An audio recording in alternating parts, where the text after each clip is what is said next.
mbokk yi xarit yi ñu seetaan à travers Univers Info ci réew mi wala boog ci bitim réew ñu ngi leen di nuyuwaat bu baax a baax ci seen chaîne préférée Univers Info TV ñu ngi nii nag présentement Colobane précisément place de l'Obélisque pour assister li nga xamante ni mooy sitting je précise bien sitting non autorisé des acteurs de la culture tey nag bu ñu fi ñëwee fekk nañ fi ñoo xamante ni ay waykat lañ fekk nañ fi ñoo xamante ni ay instrument la ñuy yor fekk nañ fi bépp façon artiste ñi nga xamante ni ñooy yëngatu ci culture yëpp mais duñu sori dañuy dem rek jël ci ay quelques acteurs balaa ñoo commencé li nga xamante ni moom mooy discours général bi. wala ñuy kaañoo seen artiste noonu la demee moo tax ñun ñu teew fi bañ ñu ci dara moo tax ñu ñëw parce que ci réew mi lañ dëkk ci askan bi la ñu bokk on est des Sénégalais nekkuñu ay bambara nekkuñu ay soose fii lañ juddoo fii lañ yaroo fii lañ màggee kon moo tax dañu war a ñëw xeex suñu droit pour ñu nangul ñu lu ñu nañ tëj Grand Théâtre nañ tëj Sorano nañ tëj Cissesse mais nañu ibbi boîte wala restaurant yi ñu joué. bien sûr yow école yi moo gën a pire. école yi dañ ko ibbi marché yi dañ ko ibbi oto yi rek tata yi day def ñaata personne te loolu soirée du ko def nañ ñu may ñu joué loolu kese la am lu may wax.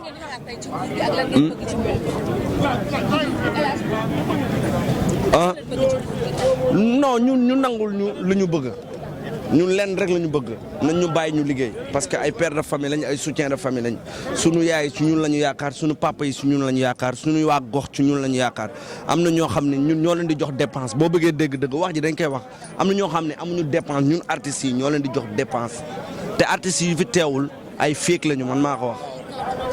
non mais dëgg neexul. dégg nañ la sànq sax bi ngay daaneel say ay kàddu nga ne artistes yi nga xamante ni teewuñu fi ay féeg lañ ci lan nga teg loolu. non déglu ma xam nga lu tax ma wax loolu. parce que lu ñuy xeexandoo ñun ñëpp ci war a jóg. dëgg la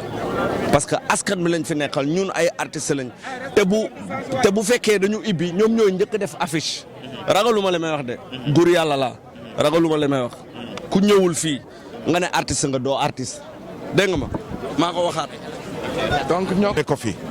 feebar bi mu ñëwee artistes yi ñoo njëkk a jóg jël seen alal jël seen i baat xeex pour wax ni feebar bi yàlla na fi jóg alhamdulilah wàññeeku na nee na deuxième vague dafay ñëw bi deuxième vague ñëwee te ñëwagul sax yàlla bu mu fi ñëw ñu ne ñii nañu liggéey waaye artistes yi bu nu liggéey muy lu metti ñun nag mosuñoo xeex mosuñoo xuloo mosuñoo def leen lu bon li ñuy ñaan mooy ñu bàyyi ñu liggéey suñu liggéey avec les gestes barrières comme ni ñu ko mayee ñeneen ñi ñu def ko ndax ñun ay doomu aadama lan am njaboot am ay jabar am ay doom am ñoo xam danoo yaakaar ci ñun rek ñoo mën a wax parce que ñun ñooy yor micro mais guitariste yaa ngi suñu ginnaaw batteur yaa ngi suñu ginnaaw tëggkatu sabar yeeg tama yi ak ñeneen ñu ngi suñu ginnaaw donc qu'on nous laisse travailler loolu rek moo ñu fi indi. mais ñu dégg ne ki nga xamante ne mooy seen copain Youssou Ndour moo ngi si doon dox ay jéego mais est-ce que gënul woon tamit ngeen toog xaar ba xam moom lan lay jëlee foofu. waaw loolu man yaa ma ko yëgal maa ngi koy doog a yëg bu ko doxee war na ko dox ndax suñu mag la te yàgg naa def lu rafet ku ci mën a dox rek dañ ci dox mais dañ la bëgg a xam rek on est là pour défendre notre cause. alors ñoo ngeen ci sitting bi pour défendre votre cause mais seulement bu fekkee problème bi réglé wul tey lan mooy deuxième combat bi nga xamante ne moom ngeen war a mën. dinañ concerté wu entre nous. xool nan la comme ni ñu concerté woo ba def lii dinañ xool loolu pour xamal nan la koy defaat je vous remercie. man ni ma la ko waxee woon ñu ngi nii ak ki nga xamante ni mooy Gën Xuman ku ko xamul aussi dégg nga ko ñu bàyyi ko juste mu jël ay réaction tey naka nga gisee mobilisation bi. waaw am nañu peut-être ñoo xamante ne ñu ngi doon waaj a ñëw waaye bi ñu déggee ne dañu annulé manifestation bi xam naa moo waral ñu bëri ñëwuñu waaye je pense que lépp solo mooy au moins ñu wane ne nguur gi war nañu gëstu tuuti artistes yi am na ay nit ñoo xamante ne seen instrument kese la ñuy liggéey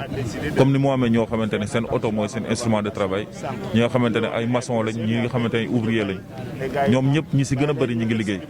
donc bu ñu naree xool ñenn ñi rek ñu ne leen yéen waroo leen liggéey y a un problème et je pense que foofu la loolu moo waral tamit gars yi fallait que ñu wane seen fan la leen toll ak fan la leen seen liggéey jaral lan la leen seen liggéey jaral pour ñu ñëw def manifestation bi. le ministre de la culture maanaam tey moo leen jiite. moom dégguñu ko benn yoon mu gën def sortie wax ci yéen mooy seen jiit tey moom boo ko doon lancer message lan nga koy wax. li ko doon lancer message rek mooy na xool jotaay bi na xool nit ñi fi toog ndax xam ne tamit am na ay instrumentistes peut-être que ne am na ay efforts yu nguur gi def duñu weddi ne am na ay efforts yu ñu def waaye lépp dañu ne nañu tolloole dañu war a tolloole parce que dafa bëri ñoo xamante ne mënuñu nangu ñenn ñi di liggéey ñeneen ñi du liggéey ñun loolu foofu la ñuy waxee. xam nga bële passé dafa amoon loo xamante ne ñëpp si toll woon ñëpp si bokkoon yem mooy maanaam dañ doon transport en commun dañuy wàññi nombre yi marché yi dañ ko tëj waaye bi yoon dañu jékki-jékki ñu ne marché yaa ngi dox ba léegi yeneen transport yi ñu ngi dox ba léegi waaye ñun ñi nga xamante ne ñun ñooy liggéey ci métier art ñun ñoo amul possibilité liggéey donc foofu la ñuy waxee newuñu leen ñu tijjiwaat maanaam stade yi maanaam fépp foo xamante ne bëri ay nit yu fay nekk waaye am na ay bërëb yoo xamante ne lu mu bon mun nañ fa def ay gestes barrières am na ay restaurants yoo xamante ne mun nañ leen permettre ñu am accueil parce que nit ñaa ngi dem ci restaurants yi di lekk nit ñaa ngi dem ci yenn bërëb yi n'est-ce pas loolu noonu mun nañ ko aménager waat ba ñooñu noonu nit ñi